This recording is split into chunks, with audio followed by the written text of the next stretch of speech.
The prestigious, albeit somewhat pretentious, Cannes Film Festival has announced its lineup for 2024. The festival will play from May 14th to May 25th, and there are a number of incredible projects that the world will be seeing for the first time. Bear in mind, in this video, I'm not going through all of the films that will be playing. There are a number of smaller projects from first-time directors that deserve attention. A lot of them are not playing in competition, and those are the projects that I'm going to be emphasizing today. One film that is a very large project but is playing out of competition is, of course, Furiosa, a Mad Max saga, which is the most anticipated film for many folks this year, but it's not playing in competition, so I'm not going to talk too much about it. The head judge that is kind of leading the jury this year, looking at all of these films in competition, is Greta Gerwig, who of course is just off of tremendous blockbuster and relative critical success in Barbie. So we'll see who rounds out all of the members of the jury, but it'll definitely be interesting. A few quick honorable mentions before I get into my top 5. We have O Canada playing at Cannes this year from director Paul Schrader. He's fallen off, according to many, in recent years, although First Reformed wasn't that long ago, and that was a brilliant, brilliant picture. This one has kind of an odd couple co-stars in Richard Gere and Jacob Elordi, certainly appealing to different generations there. We also have The Substance, which is kind of this like feminist take on body horror from French director Coralie Fargeat.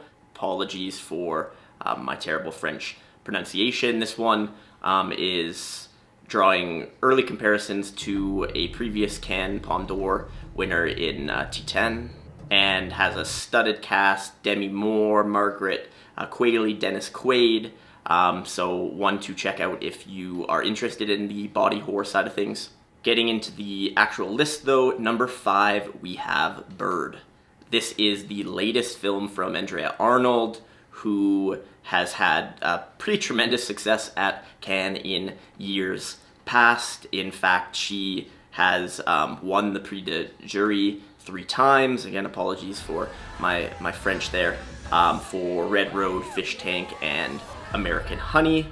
She's actually taken a bit of a break from these narrative features, with American Honey in 2016 being her last. So 8 years later, we have a film starring Barry Keoghan alongside newcomer Nakia Adams.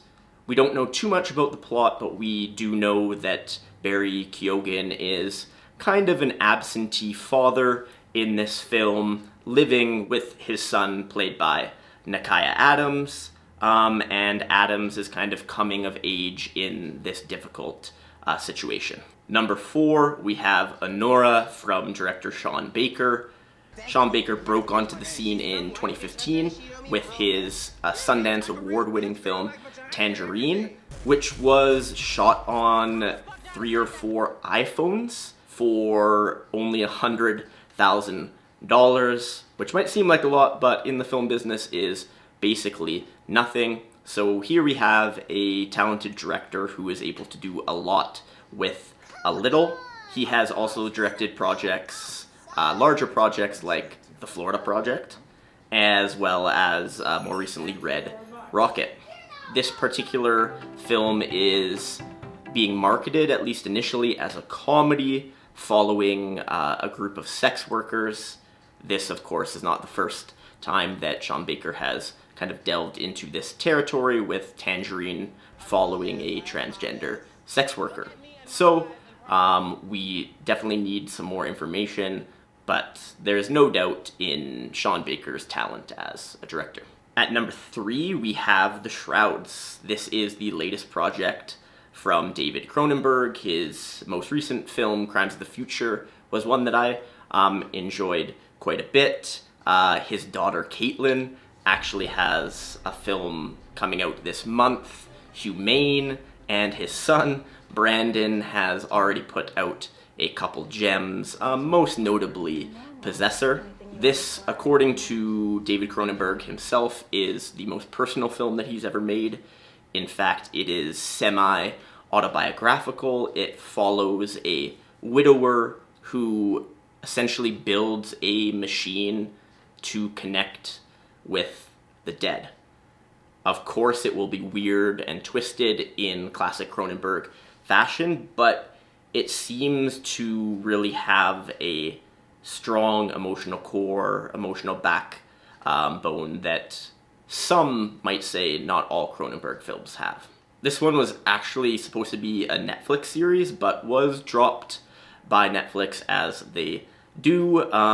More recently, Netflix dropped Monkey Man. I made a video reviewing that film and also detailing what happened, but maybe it's for the best. Maybe this was meant to be a feature film rather than a series. Number 2 is Megalopolis. My God, this project could be the greatest thing we've seen on this planet for some time, or it could be a disaster.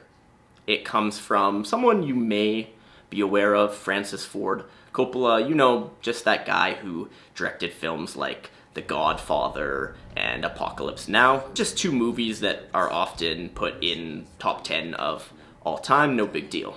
Coppola has been working on this film since 1983. In 83, he started the first draft of his script, and years later, it will finally be played in theaters. This was not an easy ride for Coppola. In fact, he ended up financing the vast majority of the film himself.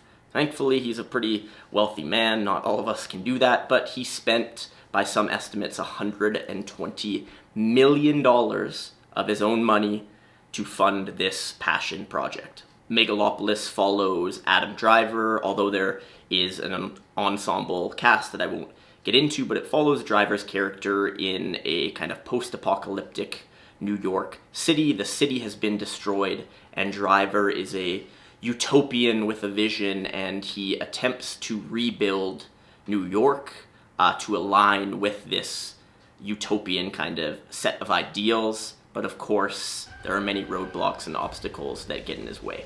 Hey, Apocalypse Now was disregarded.